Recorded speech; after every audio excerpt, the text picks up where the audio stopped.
Ça, c'est la concurrence. Si vous pouvez parler juste là, ce serait parfait.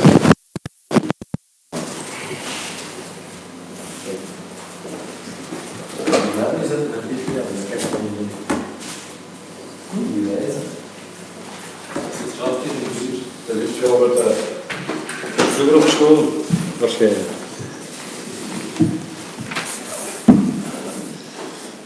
Alors, je suis le plus vieux. Vas-y. Voilà, coach, par rapport au match à Glasgow, j'imagine que vous étiez satisfait du contenu. C'est sur cette base-là qu'il faut construire pour avoir de bons résultats et de bonne manière de jouer en championnat.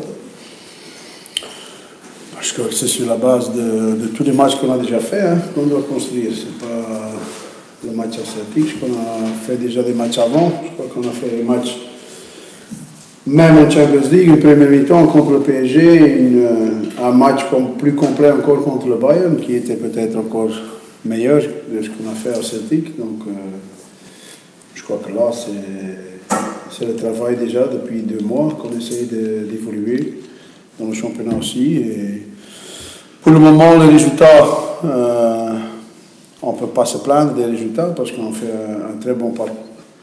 La seule chose, c'est que le football n'était pas encore à 100% où on veut être, mais il faut un peu de temps, mais je vois quand même une évolution positive. Zijn er blesseringen, coach? Kara is voorlopig nog niet aan het meetrainen, dus dat zal afwacht worden. Voor de rest is het...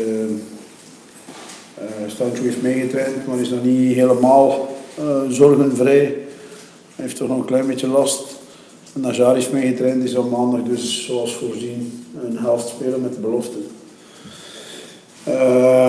Dus anders zijn er geen uitvallers. Denk ik is iedereen beschikbaar als er morgen natuurlijk op training niets meer gebeurt. Ook Kipchu? Kipchu heeft meegetraind, maar blijft nog altijd in de moeilijke situatie die hij momenteel zit. Maar hij probeert zoveel mogelijk mee te trainen met de groep als het kan. Vous êtes surpris par Charleroi, par le comportement de Charleroi, qui est très bon depuis le début de la saison? Non, je ne suis pas surpris. Je crois que Charleroi, ils ont eu une période fantastique pour commencer le championnat. Puis ils ont eu un peu de problèmes et maintenant ils ont de nouveau une période très bonne, 13 sur 15 je crois. Au début c'était 15 sur 15 ou 18 sur 18 même. Non, 16 sur 18 je crois. Donc voilà, basé sur ces 2 périodes très fortes, ils sont où ils sont pour le moment. Si tu peux faire une série comme eux, ils ont fait déjà 2 fois. Ça veut dire que tu es tout près déjà d'être en play-off 1. Donc je crois que Charleroi, c'est une certitude pour terminer en play-off 1. Charleroi, c'est pas un concurrent pour le titre pour vous? Il faut voir au moment où on est dans les play-offs. Non, c'est beaucoup trop tôt pour déjà parler des concurrents pour le titre. Pour le moment, il n'y a pas de concurrence pour Bruges parce qu'ils sont là tout en haut, tout seuls. Donc, c'est possible qu'ils vont continuer ainsi et s'ils vont encore écarter la différence avec les poursuivants, peut-être il n'y aura qu'un candidat au titre, mais c'est beaucoup trop tôt pour en parler, donc il faut attendre le reste du championnat et le début des playoffs pour voir quelles équipes peuvent encore peut-être parler d'obtenir le titre. Si tu dois commencer dans les playoffs avec un retard qui est beaucoup trop grand, ça devient très difficile. Donc maintenant, je ne peux pas m'exprimer sur si Charleroi est un candidat au titre. S'ils sont toujours là, à la même distance, ça veut dire avec les points divisés à 3 points de Bruges, là, c'est un candidat au titre. S'ils peuvent commencer avec 3 points d'arrêt de retard sur le premier, alors c'est un candidat au titre. Mais là, c'est trop tôt encore. Vous avez plusieurs joueurs sous la menace de suspension avec Bruges la semaine prochaine. Est-ce que c'est quelque chose dont vous allez tenir compte au moment de choisir votre 11 pour dimanche? C'est quelque chose, si tu en tiens compte trop, ça risque de mal tourner. Donc je crois qu'il ne faut pas sous-estimer l'adversaire qu'on a maintenant, dimanche déjà. Donc je crois qu'on doit voir match par match, essayer de gagner les matchs. Et voilà, après on va voir quels joueurs qualifiables pour le prochain match. S'il y a des suspendus, voilà, il y aura des suspendus. On va essayer de résoudre ça avec d'autres joueurs. Hein, donc, mais on ne doit pas... Si chaque fois, je dois tenir compte qu'un joueur a 4 cartons jaunes, ça veut dire que je ne peux pas la mettre. Et puis la semaine après, je ne peux pas la mettre non plus parce qu'il pourrait avoir son 5e aussi. Donc, chez moi, ça ne joue pas. Pendant une semaine, vous allez affronter deux équipes devant vous, Charleroi et Bruges. Vous avez joué en Coupe d'Europe, pas eux. Est-ce que la fatigue physique, la fatigue mentale peut peut-être jouer un rôle dans cette semaine un peu délicate pour l'équipe? Non, pas du tout. Non. D'accord. Est-ce que les rumeurs de transfert, ça peut jouer dans la tête? Est-ce que... Les rumeurs de transfert pour le mercato? Non, parce que c'est des rumeurs. Hein. Ça ne joue pas. Si c'est des rumeurs, si on est déjà assez longtemps dans le football pour connaître les rumeurs, et nous, on ne s'occupe pas des rumeurs, pas du tout. Dans le jeu, on voit bien l'évolution, on voit vraiment vers où vous souhaitez aller avec Anderlecht, notamment c'était flagrant, je trouve, à Glasgow, avec un jeu au sol, un jeu dominant, etc. Mais de nouveau, devant le but, il vous a fallu 4 occasions pour en mettre un. C'est quelque chose qui doit vous turlupiner un petit peu, ça, pour nous? C'est la situation pour le moment. Hein. On n'y peut rien. Hein. On peut simplement travailler, continuer à travailler, continuer à chercher des choses pour peut-être encore créer plus de danger, pour être plus concret. La concrétisation doit augmenter. Mais je crois que les joueurs sont en train de travailler là-dessus à l'entraînement. Ils se sont conscients aussi du fait qu'on a peut-être oublié de nous donner encore une chance, même dans ce match-là où il fallait marquer 3 buts.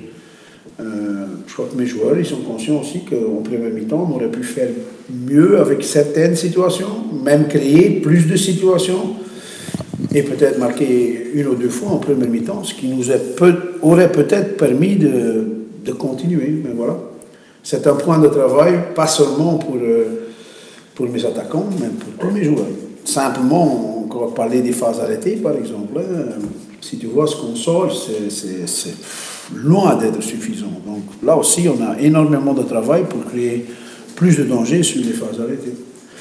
Mais je suis le premier à dire qu'on n'a pas eu beaucoup de temps entre tous ces matchs-là. On vient juste de jouer 4 matchs en 12 jours. Je crois qu'on est la seule équipe en Belgique qui a fait ça déjà 2 ou 3 fois cette année. Hein. Donc là, ça vous manque un peu de temps d'entraînement, ce que peut-être maintenant on va récupérer un peu dans les dernières semaines qui viennent. Het is met Rami als diepste spits eigenlijk. Voor herhaling van welke competitie heb jij? Ja, alles kan. Hè. Je hoeft dat niet te doen, je kan het op een andere manier doen, maar ik denk dat zowel in Europa als in de competitie alles mogelijk is.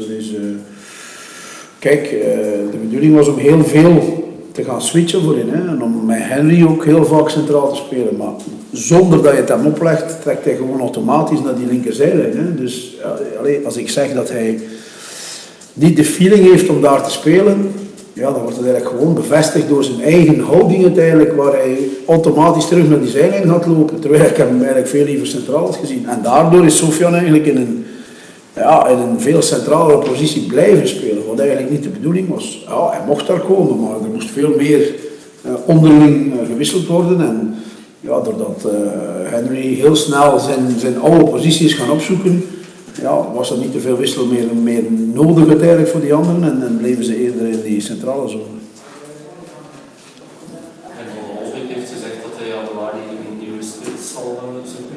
Heeft hij dat gezegd tegen u? Aan iedereen. Aan iedereen? Jij gelooft dat niet? Nou ja, ik hoor dat niet. Ja, zo heb ik gezegd. Ah ja. Ja, voilà, dat heb ik gezegd. Voilà, dat is. In welke mate ga je daar inspraak in hebben? Ik moet met mij niks. Ik zorg voor de prestaties op het veld, dat is mijn job. Maar het is niet dat je een bepaald profiel vraagt? Of? Ik vraag niks. Ik werk met de jongens die er zijn. En ik geef commentaar op 1 februari. Je ne sais plus trop où vous en êtes dans les statistiques avec Felice Mazou, mais je sais qu'il y a eu une longue période où on racontait que vous ne le battiez pas, vous aviez du mal avec son système tactique, Par rapport à ça, vous vous situez comment? Est-ce que ça va être un match de tacticien? Est-ce que vous avez aussi un défi à relever avec lui ou c'est quelque chose de secondaire? Non, ça ne joue pas du tout. Je crois qu'il y en a beaucoup qui ont déjà obtenu des bons résultats contre moi. Donc, si ça devait vivre... il n'y a pas le classement des entraîneurs. Hein. S'il y avait un classement des entraîneurs, alors je pourrais être occupé avec ça, mais il n'y a pas de classement d'entraîneur, donc ça c'est pas important, c'est les points qui comptent, et je crois qu'à ce point-là, Filic il fait très bien, hein. Il prend beaucoup de points avec son équipe. C'est vrai que dans le passé, au début des premières années avec Gon, on avait beaucoup de... C'était un peu notre bête noire, hein. C'est pas qu'on avait beaucoup de problèmes avec eux, c'est parce qu'on dominait les matchs, mais on ne les gagnait pas. D'une autre manière, on prenait toujours un but, même à la dernière minute, dans les playoffs même. À domicile, je me rappelle un but de Koulibaly contre nous, où notre gardien est complètement où on a dominé toute la partie aussi. Mais ok, on a pu retourner quand même ça. Les dernières années, on a gagné beaucoup plus contre eux. Je crois qu'ils ne nous ont plus battus, ni à domicile, ni chez nous. Et maintenant, c'est une autre histoire, hein, c'est Anderlecht, mais voilà, ça reste une équipe difficile. Hein. Je crois que Charleroi n'a jamais été aussi équilibré dans leur groupe que cette année-ci. Même tenant compte des joueurs qui sont partis encore chaque année, il y en a qui partent, mais ils ont quand même su garder énormément de joueurs. Hein. Ça, on ne peut pas oublier. Je crois que si on ne parle pas de Bruges et d'Anderlecht, que Genk et Charleroi sont les deux équipes qui ont su tenir quand même la plupart de leur équipe titulaire en place. Voilà. Et ça porte ses fruits, hein, tu vois, ils peuvent continuer. Ils ont fait des bons transferts, des tout bons transferts. Et voilà, il n'y a pas de faiblesse dans cette équipe. Quand tu cherches où sont les possibilités, chez chaque équipe, tu trouves des points faibles. Tu peux dire, ouais, dans l'axe, sur le flanc gauche, sur le flanc droit, sur ça ou sur ça, à Charleroi. Si on regarde tout ça, non, c'est bien en place, il n'y a pas de points faibles. Donc, on ne peut pas dire, voilà, ça doit être sur le côté droit, sur le côté gauche, dans l'axe ou quoi que ce soit. Défensivement, c'est solide. Et puis, il y a naturellement les individus qui savent faire la différence à chaque moment. Hein, ils en ont beaucoup. Donc, c'est pour cette raison-là aussi, parce que la stabilité défensive, ça a toujours été présent à Charleroi. Mais je crois que maintenant, ils ont offensivement beaucoup plus d'atouts pour gagner des matchs où, dans le passé, ils devaient être contents avec un point ou même avec une petite défaite. Mais maintenant, offensivement, il y a quand même pas mal de joueurs qui savent faire la différence. Van buitenshuis zijn ze ook aussi bien en déplacement qu'à domicile. Even goed buitenshuis als thuis. Een puntenverhouding is 18 thuis, 17 op verplaatsing. Dus dat is eigenlijk ja, dat is perfect in evenwicht. Hè. Voetbal is wel een home team. Hè? Ja, ik weet het. Hè. En kijk jij als voetballiefhebber en dan niet per se als trainer van Anderlecht naar het Eurostadion en daar wil ik me totaal niet over uitspreken. Ik denk dat daar meningen genoeg over zijn en volk genoeg om te vragen. Dat moet er niet alleen bij de voetbalmensen zijn. Er zijn er zoveel in de politiek dat je ook kunt uitvragen. Dus ga maar bij die mensen. Die gaan het wel uitleggen. Okay, nog vragen? Misschien een beetje qua wat die kloof betreft. Hè. Want ik zeg van we moeten de kloof behouden. Intussen is er wel al geslonken. Hè. Dus ik denk dat we nu minstens bij die 7 punten willen blijven. Maar we weten dat we hebben gezegd, we wilden graag na Club Brugge proberen van diezelfde kloof te behouden. Weten dat we nog naar Brugge moesten. Hè. Dus voorlopig is ze kleiner, maar oké, ze kan in die laatste matchen ook weer groter worden. Hè. Dus we hebben een moeilijker programma, dat heb ik al een keer gezegd. Hè. Brugge speelt heel veel thuis. We hebben nu Charleroi, dan moeten wij naar Club Brugge.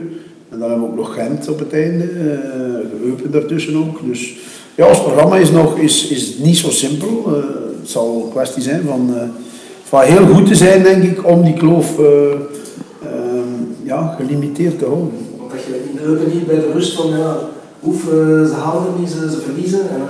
En nee, daar ben ik niet mee bezig. Anders zou ik ook heel veel moeten. Iemand die weddenschappen doet, denk dat die daar wel mee bezig is, dat ertussen, maar ik doe dat dus niet, dus ik ben op mijn gemak. En ik hoor achteraf wel wat dat de uitslag is en wat dat de situatie is. Heb je de wedstrijd niet bekeken? Je kunt er toch niks aan veranderen. Wat is Je het? hebt de wedstrijd niet bekeken? Nee, ik zap, hè. Ik zap een keer naar daar of naar daar. En dan tussendoor doe ik iets anders en dan ga ik nog een keer kijken hoe dat is. Zo. Maar ik ga niet echt specifiek die matchen volgen. Nee. Omdat dat niet onmiddellijk, als het niet onmiddellijk onze volgende tegenstanders zijn of zo, dan ja, ik volg niet iedereen. Dus er is al zoveel voetbal, hè. Als je Europees ook nog een beetje volgt en allemaal. Maar nog een beetje tijd hebben voor de familie ook. Hè. Op deze wijze worden. Merci beaucoup. Dank u.